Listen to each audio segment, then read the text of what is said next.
Assalamualaikum warahmatullahi wabarakatuh. Perkenalkan, nama saya Agung Steven Cahyati Angeli, Stambuk F521201014, Prodi Sistem Informasi. Pada kali ini saya akan menjelaskan tentang sistem perancangan toko yang saya punya, yaitu ada latar belakang. Toko atau kedai adalah sebuah tempat tertutup yang di dalamnya terjadi kegiatan perdagangan dengan jenis benda atau barang yang khusus. Misalnya, toko buku, toko buah, dan sebagainya. Secara fungsi ekonomi, istilah toko sesungguhnya hampir sama dengan kedai atau warung. Akan tetapi, pada perkembangan, istilah kedai dan warung cenderung bersifat tradisional dan sederhana, dan warung umumnya dikaitkan dengan tempat penjualan makanan dan minuman. Secara bangunan fisik, toko lebih terkesan mewah dan modern dalam arsitektur bangunannya daripada warung. Toko juga lebih modern dalam hal barang-barang yang dijual dan proses transaksinya. Toko merupakan bangunan tetap untuk menjual barang kebutuhan sehari-hari dan luasnya lebih daripada warung. Aplikasi kasir merupakan program kasir yang berbasis cloud atau database online untuk membantu proses transaksi penjualan bisnis Anda untuk menggantikan posisi mesin kasir konvensional. Fungsi utama adalah membantu proses pembayaran menjadi terintegrasi. Anda bisa mengawasi transaksi penjualan tanpa harus berada di belakang mesin kasir, karena sistem kasir terhubung dengan back office. Fungsi dasar dari sebuah aplikasi kasir ini adalah untuk mencatat penjualan dan penerimaan pembayaran konsumen secara digital, namun saat ini sudah berkembang menjadi semakin jauh menjadi sebuah alat untuk mempermudah pengolahan stok barang, penyimpanan laporan, pembelian barang, dan berbagai hal lainnya. Tujuan membuat aplikasi kasir. Yang pertama ada mencetak nota penjualan.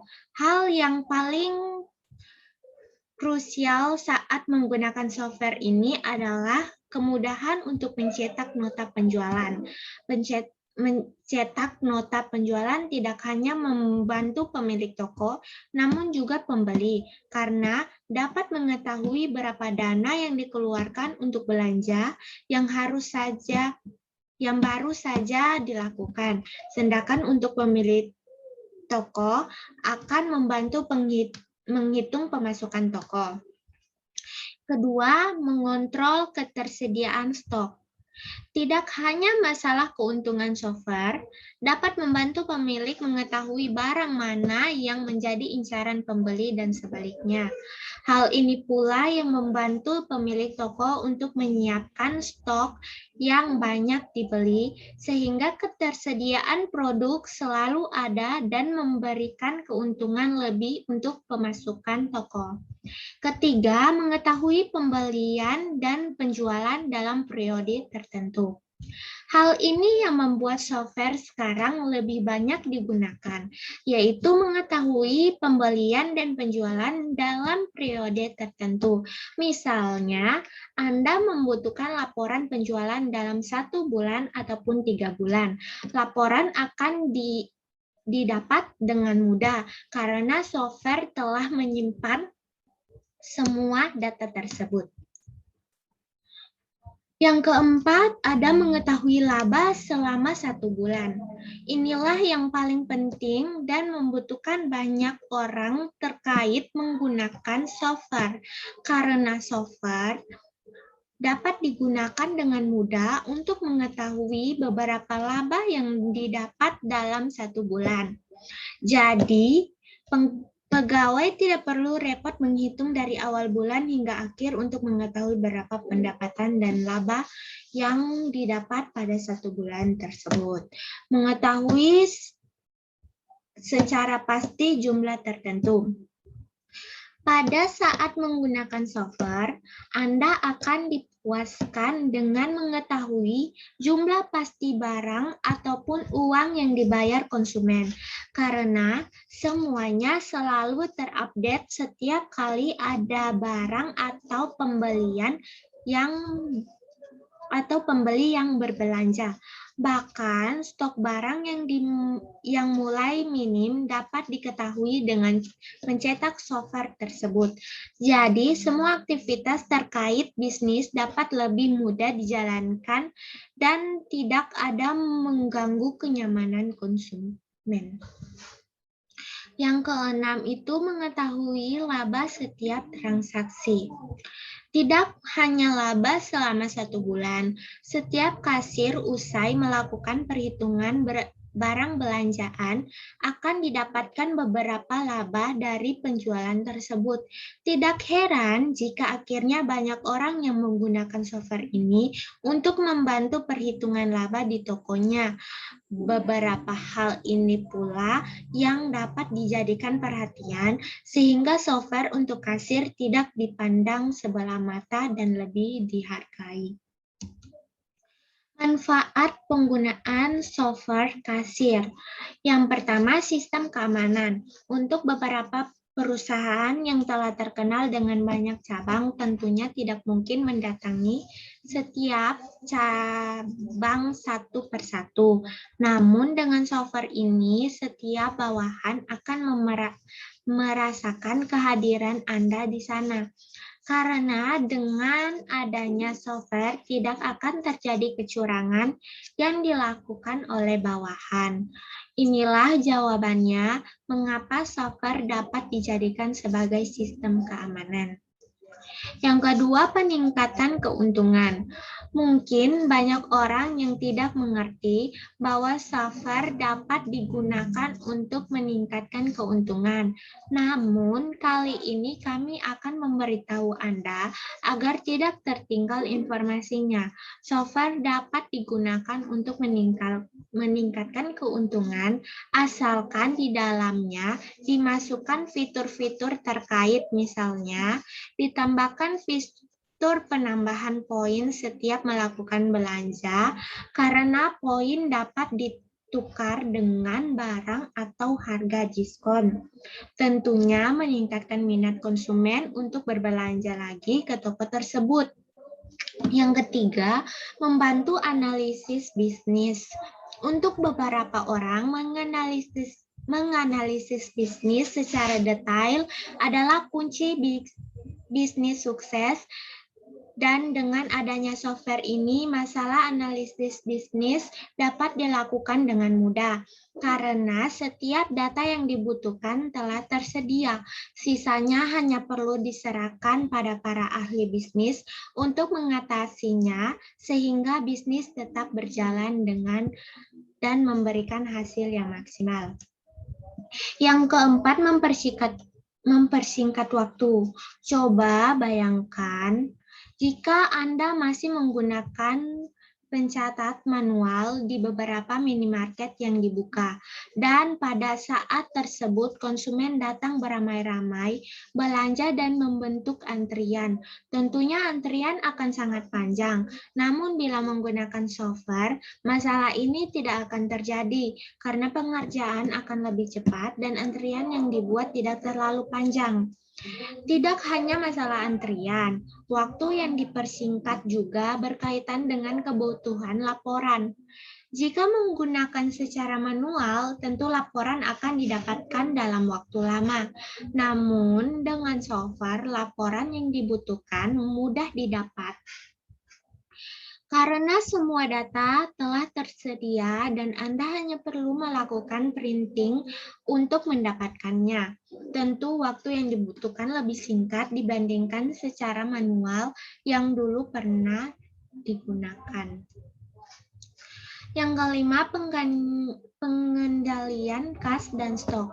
Seperti yang telah disampaikan sebelumnya, penggunaan stok dan membantu untuk stocking barang ataupun mengetahui pemasukan dan pengeluaran produk.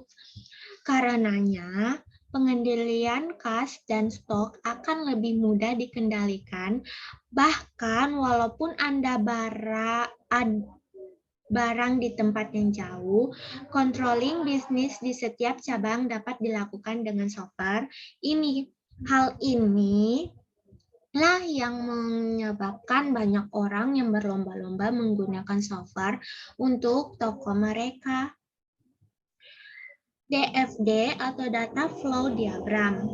Jenis DFD terdiri dari 3 macam berdasarkan tingkatan levelnya, yaitu DFD level 0 atau konteks diagram, DFD level 1, dan DFD level 2. DFD level 0 atau konteks diagram, DFD level 0 atau lebih sering disebut dengan konteks diagram adalah suatu diagram yang terdiri dari sebuah metode yang dapat menjelaskan lingkup sistem secara umum.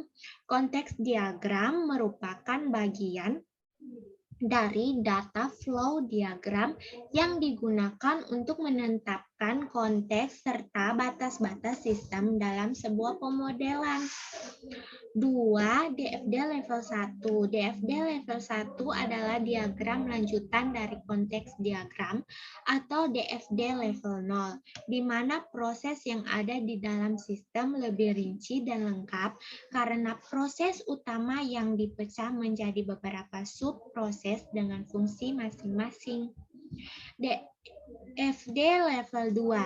Jenis DFD yang terakhir adalah DFD level 2, yaitu diagram aliran data yang merupakan rincian proses dari DFD level 1 yang bertugas untuk menguraikan apa saja proses yang ada di dalam lingkup sistem. DFD level 0 atau konteks diagram. Jadi, seperti ini DFD level 0 saya. Pembeli, penjual, sama sistem kasir. Pembeli ke penjual, terus penjual masukkan ke sistem kasir, menginput pembelian barang, terus akan mengeluarkan total belanjaan, penjual akan lanjutkan membeli.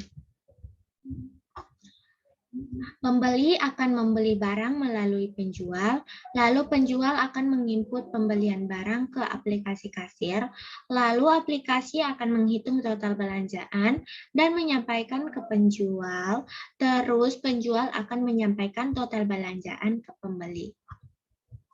DFD level 1.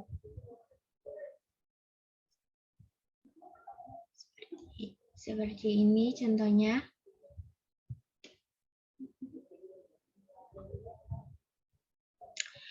Pembeli akan membawa barang belanjaannya ke penjual, lalu penjual akan menginput data pembelian atau data barang yang dibeli, lalu akan diinput juga tanggal pembelian, nama barang, harga barang, serta total belanjaan. Selanjutnya, proses berlanjut ke pembelian menuju ke output untuk menyimpan data pembelian ke data penyimpanan. DFD level 2. Pembeli akan membawa barang ke penjual, penjual akan memasukkan tanggal pembelian, nama barang, harga barang, total belanjaan ke pembeli, terus data pembeli akan tersimpan di data penyimpanan.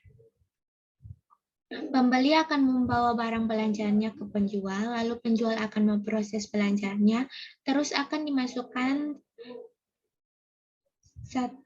data pembeliannya ke data penyimpanan.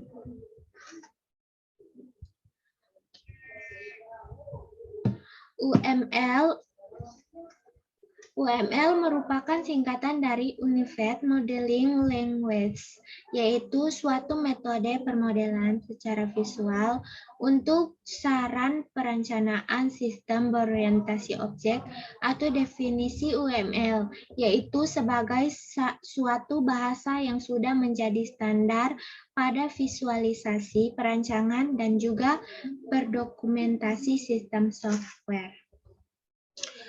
Use case diagram.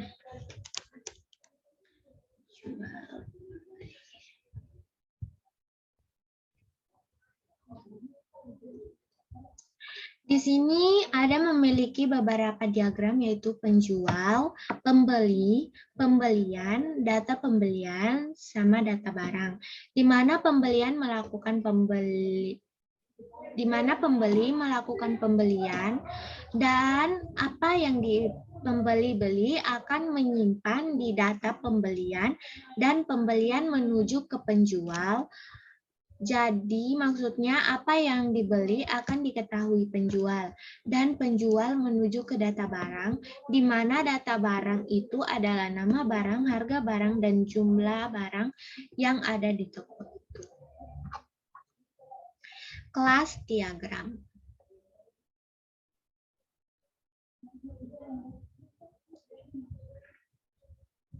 Di sini ada memiliki beberapa diagram, yaitu penjual, pembelian, data barang, di mana pembelian melakukan pembelian, dan apa yang pembeli beli akan menyimpan di data pembelian, dan pembelian menuju ke penjual.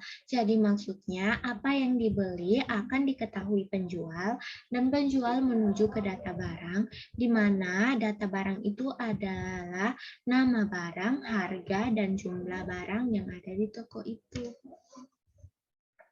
Activity diagram. Ini activity diagram penjual. Pertama, penjual akan masuk ke aplikasi, terus sistem akan bereaksi menampilkan menu login, terus penjual akan memasukkan username dan password, terus klik login, reaksi sistem, jika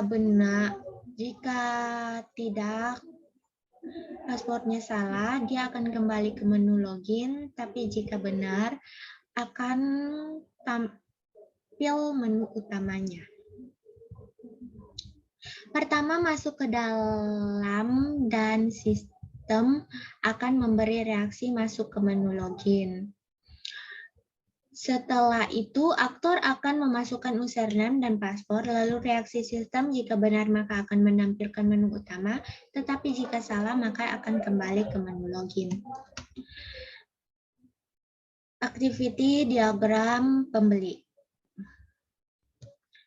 Toko melihat barang, membeli barang, melakukan pembayaran, menyimpan data. Pertama, pembeli akan memasuki toko, lalu setelah memasuki toko, maka pembeli akan melihat barang. Setelah melihat barang, maka pembeli akan melihat barang dan melakukan pembayaran. Setelah melakukan pembayaran, reaksi sistem akan menyimpan data-data. Squeeze diagram penjual. Username, password login, username, password. Seperti ini contoh use case diagram dari penjual. Penjual akan masuk ke tampilan login, lalu akan masukkan username dan password, lalu sistem akan mengecek username dan password, setelah itu masuk ke menu utama. Setelah itu penjual bisa menuju ke halaman pembelian untuk memproses pembelian, lalu ke halaman data pembelian untuk mengecek data pembelian, dan penjual juga akan mengecek data barang apa saja yang masih ada dan sudah habis. Use case